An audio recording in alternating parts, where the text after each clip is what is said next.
Hi, I'm Henry Drawn with Process Delivery Systems. I will be your host for this presentation. We're going to discuss how to deliver the Cyber Incident Response Plan to meet the expectations of today's reader for digital content and to improve the response team's ability to access, comprehend, collaborate, and effectively execute the plan. The quality of the digital incident response plan's execution depends on how well the team understands what needs to be done, by whom, when, how, and why. The traditional text-based digital document format does a poor job of answering these requirements because this format doesn't meet the appetite of today's readership for digital content delivery. Today's readership wants to take digital information in visually and fast. They expect digital content to be mobilized. To be mobilized, digital content needs to be graphical, visually intuitive, comprehensive yet succinct, and available on any device, from anywhere, at any time. This presentation introduces the superior capabilities of web frameworks to deliver graphically designed digital incident response content over the traditional text-based digital format. We'll demonstrate how web frameworks enable mobilization, designing content to be visually intuitive, comprehensive yet succinct, and accessible from any device. As a result, the Cyber Incident Response Plan will be mobilized to improve the response team's ability to efficiently prepare for and effectively respond to a cyber incident.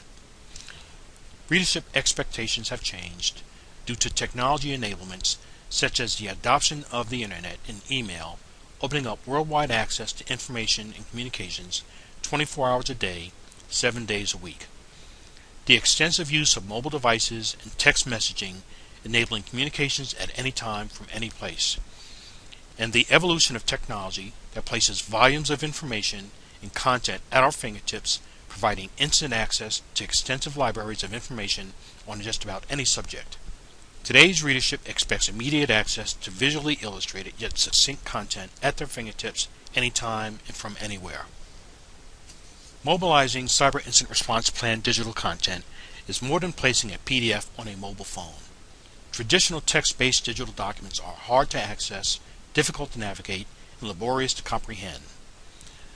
Does your readership have to perform extensive file and document searches to get to the content they need? Do you have multiple cyber response documents that are disconnected?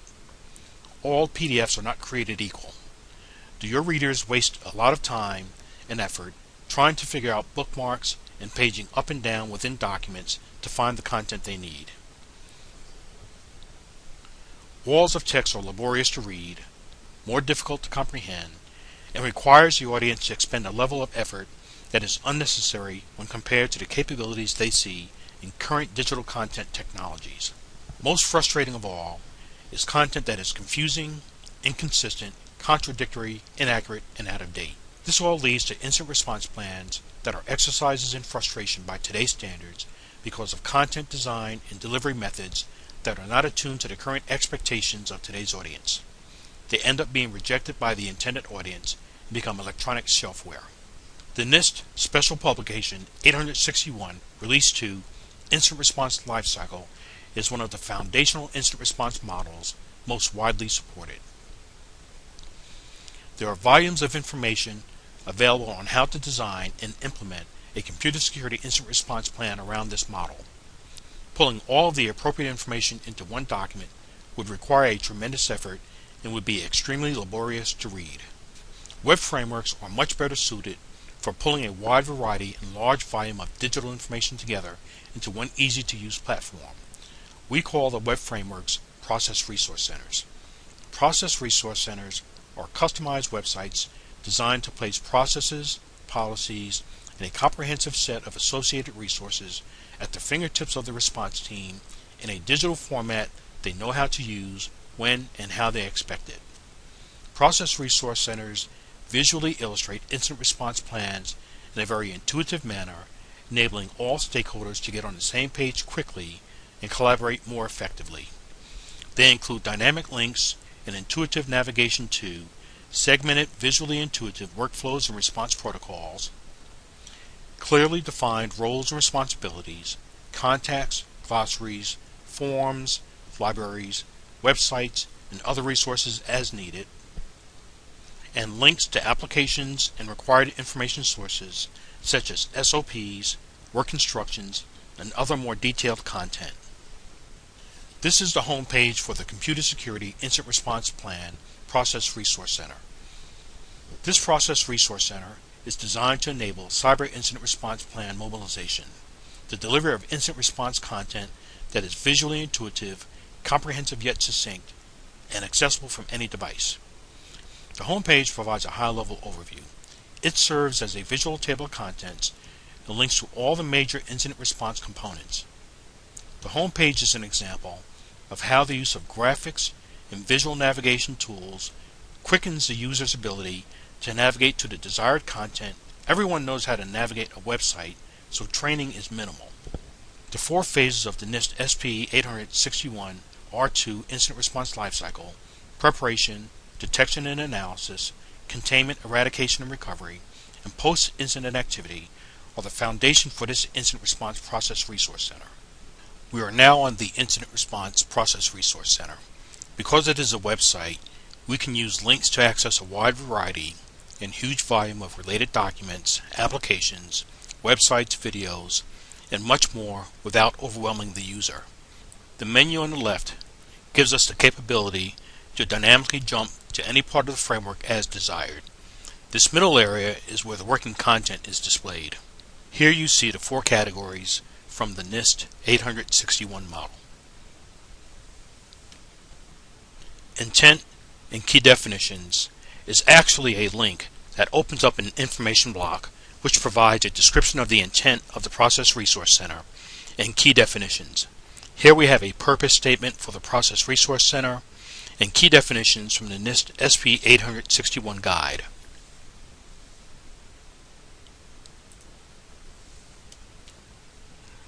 In the upper right corner, we have an overview button. It contains a presentation similar to this one. The overview presentation provides a more detailed description of the Process Resource Center design and contents. The visual nature of websites and the ability to link to a vast resource of content enables us to develop the preparation phase in a more comprehensive manner and better prepared to respond to a variety of incidents. Under 1.0, the preparation phase, we have a number of categories for developing resources, specific response plans, managing communications, and developing and using lessons learned. Step 1.1 is where we establish the incident response team through the creation of a charter. The incident response team charter is executive management's formal underwriting of the team, their scope, and authority. It includes scope, goals, authority, and membership. There are 2 main membership categories: the internal team, consisting of organizational staff, and the external team, consisting of individuals and organizations external to the company that will be engaged during a specific response effort.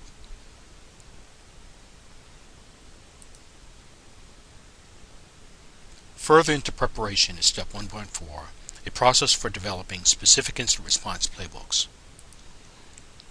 1.4 receives inputs from Step 1.2, the Threat and Compliance Library, as well as inputs from previous experiences with cyber incidents, external resources, etc. The result is a Threat Playbook Library.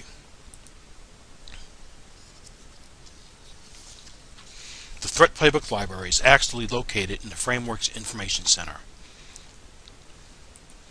Each threat playbook will contain specific responses for individual types of malware. They will include the team configuration and notification requirements and specific response tactics.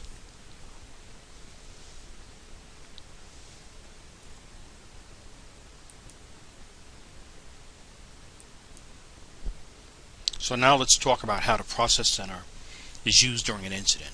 Phases 2 through 4 are the actual workflows that define the incident response procedures to be followed. 2.0 is the Nist detection and analysis phase. We've added a monitor function to this phase. The monitor detection and analysis phase is about recognizing, receiving, analyzing, and classifying curious cybersecurity events and determining which are false alarms which events should not be escalated to the incident level but still need attention, and which events need escalation to the cyber incident level. The first workflow starts with step 2.1, monitor and detection. On every workflow page, there are two components, a total accountability bar and the workflow itself. The total accountability bar identifies specific ownership for the process as well as related input and output specifications. It also sets up criteria for process performance measures like corporate incident response resiliency. The total accountability model uses two well-vetted process management concepts, SIPOC and RACI. SIPOC stands for Supplier Input Process Output Customer. Every process has inputs and someone who supplies the inputs. Likewise, every process creates an output or deliverables, and someone receives those outputs or deliverables. Internal to the process is a concept called RACI. Someone is responsible for getting the work done. This is normally a director or manager. They report to an executive who's accountable. The buck stops here. That executive's job is to make sure that the process aligns with the strategy of the organization. The consults are subject matter experts that can provide expertise into the process. There's two-way conversation with the consults. And then there are those who just need to be informed. To understand how these work together, we'll go to the total accountability model in the Information Center.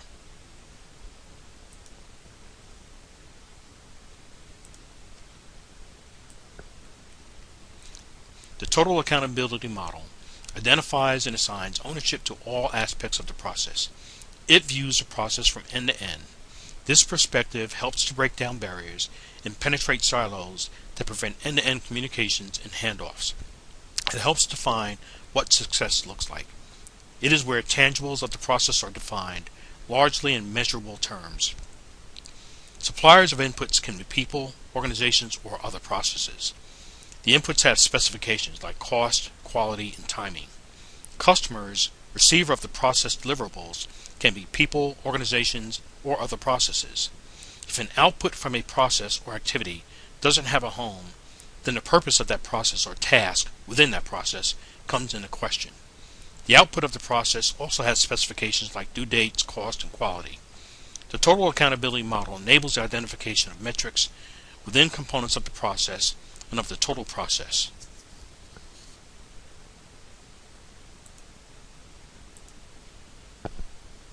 So going back to 2.1, we'll now look at the workflow. The workflows used throughout the Process Resource Center are purposefully designed to be easily understood by users and other stakeholders. A minimal symbol set is used to visually illustrate the process flow. The processes are segmented into visually consumable units with connections which are links between related pages. The workflows take much less time and effort to understand than trying to read a text-based procedural instruction. For monitoring and detection, the process starts in this gray area, steps 2.1.1a through 2.1.1f. In this section, someone or an automated monitoring component has identified some curious activity. The person can be an employee or someone external to the organization. The next step, 2.1.2, is for that person or the system to notify a member of the incident response team of the curious activity. At step 2.1.3, the incident response team member that was notified is required to start the documentation process for tracking the possible adverse event. The incident response team member clicks on this link, which enables them to either initiate a possible adverse event form, or if the organization has a case tracking application, log into it and opens a case tracking ticket. The web-based Process Resource Center can link to pages within a web-based application. So at this point, we could link to a page in a predefined application workflow designed for incident management. The Process Resource Center does not break security. If a login and password is required to get into the incident management application, when the link is clicked on the Process Resource Center, the login and password would still be required. Once the login and password are supplied, the user will be taken to the specific page for initiating the ticket. Where appropriate, information buttons are added that contain links to work instructions, SOPs, or more descriptive commentary. Step 2.1.4 has a document button that opens to a standard operating procedure for investigating a possible adverse security event. The goal of this step is to initiate the analysis to determine if the event is a false positive, an event that is not a security issue but requires remediation, or is to be declared an incident. The document for step 2.1.5 specifies the organization's classification of criticality levels, including the escalation of an event to an incident. At step 2.1.6, we have a decision diamond. Step 2.1.6 asks the question, was the event escalated to an incident? Here the workflow splits depending on how the team decided to handle the event. If the answer to the question is no, because the event was classified as a false positive, then we follow step 2.1.7. Here the event is classified as a false positive, the appropriate end user management is notified, and the ticket is closed. The answer to the question may be no, because the event remains an adverse event, but it is not a security incident. It may be a system fault or a malfunction which needs to be remediated. In step 2.1.9, the remediation takes place, the appropriate management notified, and the ticket closed. If the adverse event is escalated to an incident, we follow step 2.1.12. Step 2.1.12 is linked to the next part of the process, 2.2, Analysis. The analysis phase is about expeditiously diagnosing the incident, determining the plan of attack, either retrieving a predetermined threat playbook or developing the appropriate containment, eradication, and recovery plan for an attack the organization has not planned for, activating the required internal and external response team members, and securing the war room and jump pad. The analysis phase ends at step 2.2.17. Proceed to 3.1, Containment, Eradication, and Recovery. This phase of the Process Resource Center and the remaining procedural phases contain similar elements to those described in Monitor and Detection phase 2.1. The total accountability bar, segmented workflows, document and information buttons, and links to additional resources. Also notice that within the navigation menu on the left, the position within the Process Resource Center is always highlighted. The navigation menu enables us to dynamically jump to whatever portion of the Process Resource Center we desire. We may want to move backwards to a previous step to double check whether we correctly followed the procedure, or we may want to jump forward to prepare for what's to come. The navigation menu also has a reference section which includes a link to the process management team. We visited the Information Center earlier when we view the Threat Playbook catalog. The Information Center can provide instant access to a huge amount of additional resources. In the Information Center, we have links to governmental organizations, industrial resources. Here we'll go to the Department of Homeland Security. Let's go to Nist.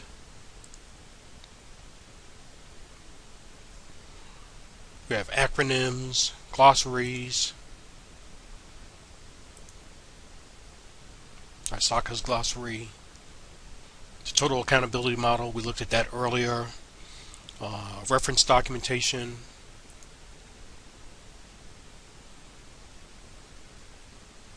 malware remediation resources,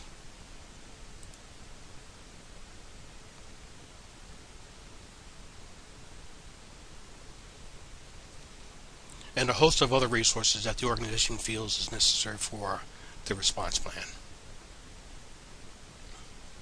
So as you can see, a great deal of information can be delivered to the response team and required stakeholders in a fashion that is visually intuitive. The CSIRT Process Resource Center resides on the organization's network infrastructure. It can be on an internal intranet or hosted in the cloud. It can also run on a standalone laptop if the situation requires. The CSIRT Process Resource Center is designed to work on desktops, laptops, tablets, and smartphones. This portion of the presentation will demonstrate the CSIRT Process Resource Center hosted on an internet site you may have access to an iPhone 6. The Process Resource Center is designed to automatically adjust to the footprint of the device being used. I'm mirroring my phone to my computer so that you can see it work. Here we're at the home page. I'm keeping the iPhone in the vertical position for demonstration purposes. For smartphones and smaller tablets, the navigation menu that is normally on the left shifts to below the work area. I'm pressing the link for 2.1 and the workflow appears. To adapt to the smaller smartphone footprint, the total accountability bar is now a SIPOC Racing menu button in the upper right. You can control whether the total accountability bar is visible by pressing the SIPOC Racing button. Next we'll advance. We'll go to 2.1.12, the analysis phase. I'm going to turn my screen horizontal so I can read this smaller print. Okay, let's go over to 2.2.5. Look at the documents there. Okay, here we have computer security incident escalation and notification, determine type of security incident response plan. Let's click on that. And here's an SOP for determining the incident response, for determining the incident type and severity. And information in there. Close that. Come back to our main screen. Let's close this. Let's go back to the vertical. Let's go down to the information center. See what we have here. I'm going back to the horizontal again. The information center, let's look at KnowBe4. KnowBe4's got some good information out there about ransomware. Okay, so here's KnowBe4's ransomware. Click on that. Close that. Go back to our information center. Here's our total accountability model that we talked about before. Just going to close that. Let's see what else do we have in here. Let's look at SIFMA. Okay, so here's SIFMA.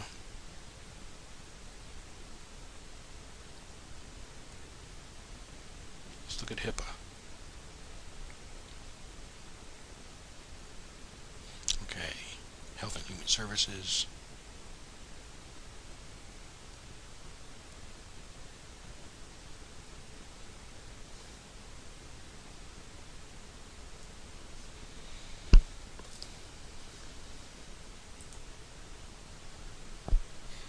So as you can see, we can use the CSERT Process Resource Center on any device we choose. In summary, the expectations of today's audience for digital content has evolved. Web frameworks are a far superior platform for delivering critical and complex digital content. The Process Resource Center delivers a mobilized cybersecurity incident response plan that is adapted to the expectations of today's readership for digital content. It provides easy access at any time from anywhere and on any device to an architected, visually intuitive, easy to navigate, incident response purposed web framework that appropriately connects the volume and variety of policies, processes, and other resources required to enable the response team to efficiently plan for and effectively respond to a cyber attack that has successfully penetrated the defenses of the organization. So thank you for allowing us to introduce the concepts for cyber incident response mobilization. This last slide has the information to download a copy of the slides used during this presentation. My contact information is also on this slide. If you have any questions, comments, or recommendations, please don't hesitate to contact me. Again, this is Henry Drawn with Process Delivery Systems. Thank you for attending this presentation.